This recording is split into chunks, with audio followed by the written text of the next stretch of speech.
Hello students, welcome back to Sachin math classes. जो हमारा MSc का मैथ चल रहा है कैलकुलस ऑफ वेरिएशन, इसके ऊपर आज हमारा लेक्चर नंबर 11 है बेटा।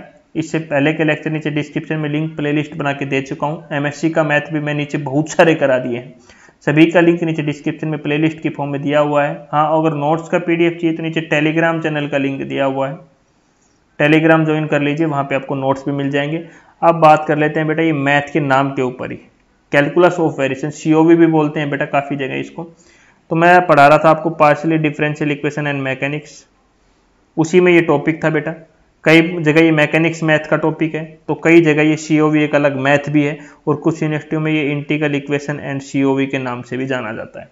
तो डिफरेंट डिफरेंट यूनिवर्सिटियों में डिफरेंट डिफरेंट तरीके से है, बट टॉपिक सब में सेम है और सिलेबस सेम है, पैटर्न एग्जाम का सेम है, बहुत ही ईजी है। इसलिए मैंने लेक्चर नंबर 11 पे बात कर रहा हूँ। अब अप्रोक्सीमेट 20 लेक्चर्स में इसके ऊपर लूंगा, अप्रोक्स बोल रहा हूँ, ज़्यादा भी हो सकते हैं, 20 तो है ही है, फिक्स है, ज़्यादा भी हो सकते हैं।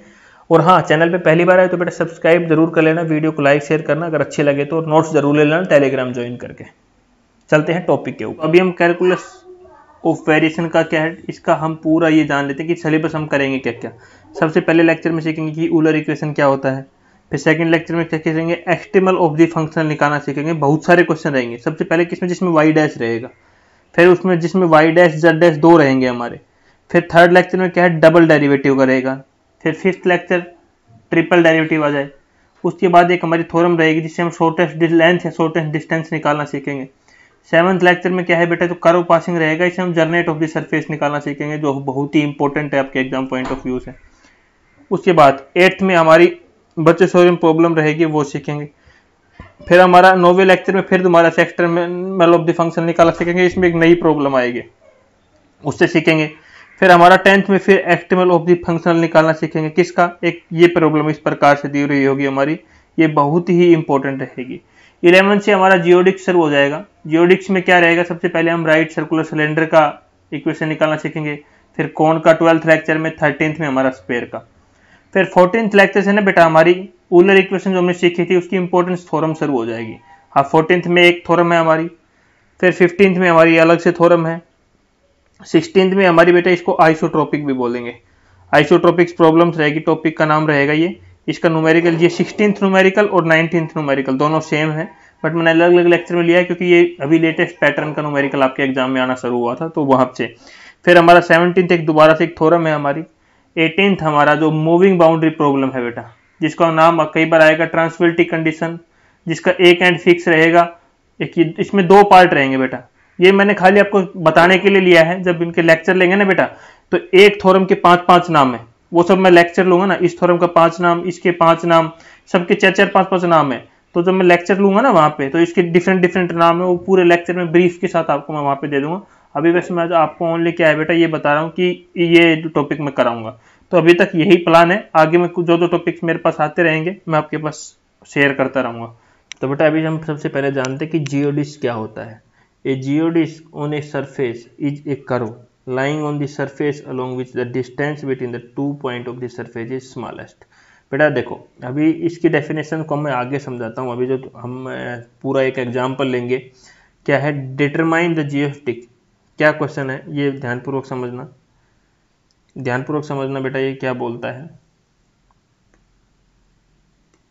यहाँ पे देखो, determine the geodesic on the surface of a right circular cylinder. बेटा मोस्ट इंपॉर्टेंट क्वेश्चन है एग्जाम पॉइंट ऑफ व्यू से, बार बार आया हुआ क्वेश्चन है, कम से कम 10 बार आपके एग्जाम में पूछ लिया गया अभी तक ये क्वेश्चन, और बहुत ईजी है, कुछ नहीं करना, 2 पॉइंट लेने हैं, लेट ए एंड बी। देखो ये जो जियोस्टिक है ये 3-4 प्रकार सीखेंगे, राइट सर्कुलर सिलेंडर का सीखेंगे, स्पेयर का सीखेंगे, 3 क्वेश्चन सीखेंगे हम इसमें, ठीक है। आज एक सीखेंगे, अगले वीडियो में एक, फिर उससे अगले में एक, तो 3 क्वेश्चन है जियोडिक्स में, और तीनों में से एक क्वेश्चन 8 नंबर का एज आता है, कोई डाउट कोई शंका नहीं है यहाँ पे, बिल्कुल एक क्वेश्चन को आना ही आना है एग्जाम में, और आता है। क्या है, let a and b be the any 2 point anywhere on the surface of the right circular cylinder. आज हम किसका पढ़ रहे हैं, राइट सर्कुलर सिलेंडर का पढ़ रहे हैं, तो उस पर कोई 2 पॉइंट ले लिया। Then any curve joining by the 2 points lies on the cylinder and gravitational problem associated with the geodesic is क्या है, क्या आ जाएगा बेटा, GS is equal to minimum. ये इक्वेशन याद रखना हमेशा, क्या है, जब तक जियोडिक्स रहेगा हमारा क्या रहेगा, integration ds is equal to क्या रहेगा, मिनिमम रहेगा हमेशा, where ds is the line element of the curve on the surface.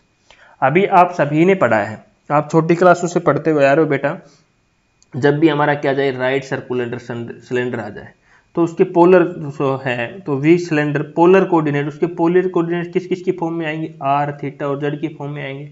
तो उसके कोऑर्डिनेट्स क्या होते हैं, जब हमारा राइट सर्कुलर सिलेंडर रहता है तो आपको सभी को पता है एक्स किसके इक्वल होता है, ए कोस थीटा के, वाई किसके इक्वल होता है, ए साइन थीटा के, और जेड किसके इक्वल होता है बेटा, जेड के होता है हमारा। यहाँ पे ए क्या है बेटा, रेडियस ऑफ द सिलेंडर है। दोबारा रिपीट करता हूं बेटा, जियोडिक्स जब से आपको याद रहे तो एक सिंपल सी इक्वेशन याद रखना, integration over ds is equal to minimum. अब आ जाती है राइट सर्कुलर सिलेंडर की बात। तो राइट सर्कुलर सिलेंडर में हमारे पोलर कोऑर्डिनेट क्या होता है, सभी को पता है, x is equal to a cos theta, y is equal to a sine theta और z is equal to z। ठीक है बेटा, ये तीन कोऑर्डिनेट होते हैं हमारे।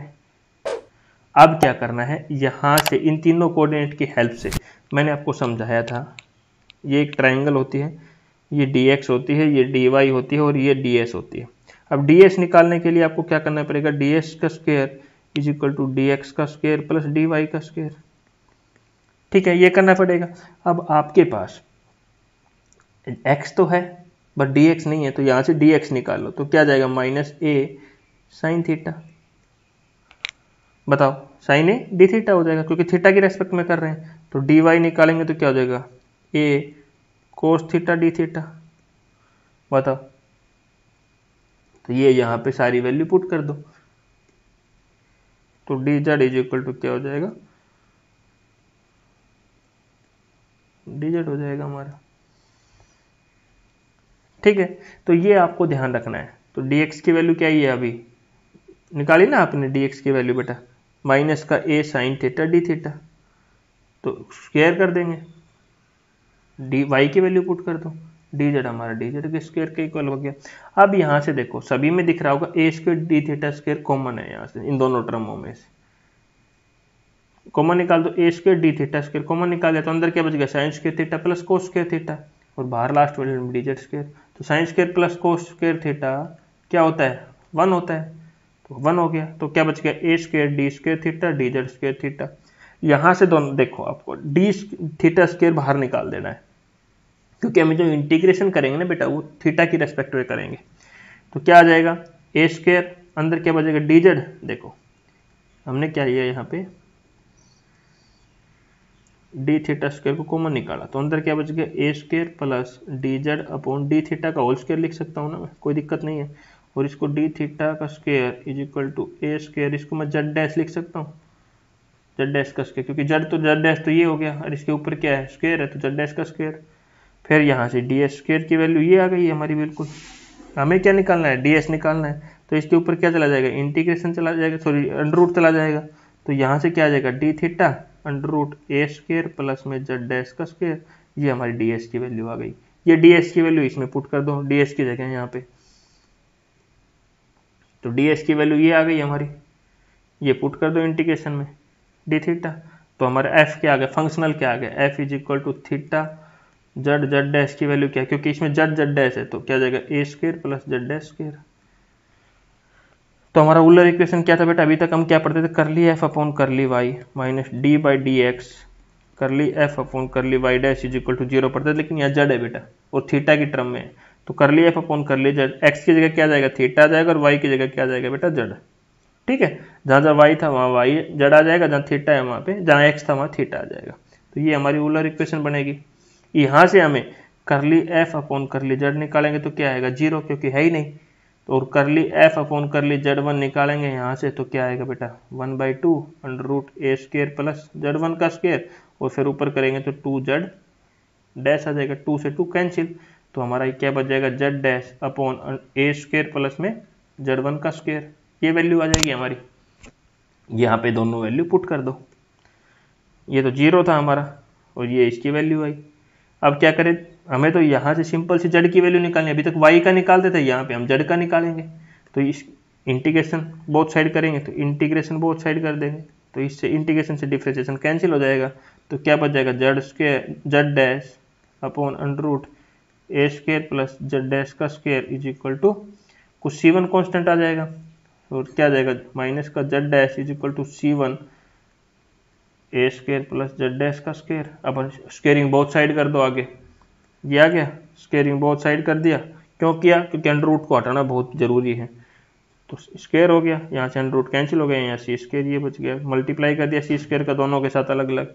फिर क्या किया, इसने Z1 वाली वैल्यू को इस साइड लिया, क्योंकि Z1 हम दोनों में से कॉमन निकाल लिया, जिससे कि जैसे कॉमन निकाल लिया हमने तो क्या आया, Z1 का स्क्वायर 1 माइनस सी स्क्वायर आया, तो 1 माइनस सी स्क्वायर इसके नीचे चला गया। ठीक है बेटा, अब यहाँ पे Z1 क्या आ जाएगा हमारा, CA अपॉन 1 माइनस सी स्क्वायर आ जाएगा, क्योंकि हमने Z1 स्क्वायर दूसरी साइड लेके चले गए ना, तो ये आया।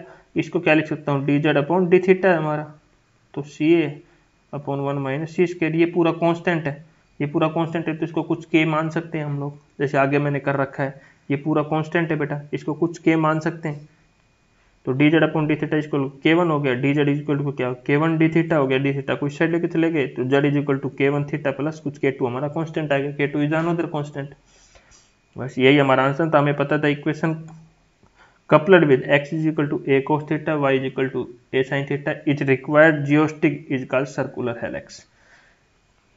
तो बेटा ये हमारा टॉपिक था, कुछ नहीं करना। देखो मैं इजी वे में एक बार थोड़ा सा फिर आपको समझाने की कोशिश करूंगा। बेटा सबसे पहले आपको क्या याद होना चाहिए, सबसे पहले इसका आपको सबसे पहले ये पता होना चाहिए जीओडिस क्या होता है। जीओडिस में हमेशा याद रखना integral over ds, integral over ds is equal to क्या रहेगा, मिनिमम रहेगा बेटा। फिर हमारा यहाँ पे क्वेश्चन में दिया था राइट सर्कुलर सिलेंडर, तो राइट सर्कुलर सिलेंडर बेटा हमारा दिया हुआ है क्वेश्चन में, तो हमें उसके कोऑर्डिनेट पता होना चाहिए। तो पोलर कोऑर्डिनेट क्या होते हैं, x is equal to a cos theta, y is equal to a sine theta, z is equal to z। फिर हमें dx dy dz की वैल्यू पता होना चाहिए। ठीक है बेटा, तो ये हमें पता होना बहुत जरूरी है, तो ये पता होगी तभी तो हम क्वेश्चन को आगे सोल्व करेंगे। फिर ये हमारा पता है, इसमें सारी वैल्यू पुट कर दो, यहाँ से ds की वैल्यू निकाल के इंटीग्रेशन में पुट कर दो। यहाँ से आगे ऊलर इक्वेशन लगाना आपको मैं लेक्चर नंबर 1 से सिखाता हुआ आ रहा हूँ, वो वैल्यू आप पुट कर दो और आंसर हमारा आ जाएगा। तो बताओ यहाँ तक किसको क्या समझ में नहीं आया मेरे को, वो आप बता सकते हो। ठीक है बेटा, नेक्स्ट लेक्चर में जियोस्टिक का सेकंड टॉपिक रहेगा हमारा, सेम इसी प्रकार का न्यूमेरिकल रहेगा, वो हम नेक्स्ट लेक्चर में लेके आएंगे बेटा। और वीडियो अच्छी लगे तो वीडियो को लाइक शेयर जरूर करना और चैनल को सब्सक्राइब करना। Thank you.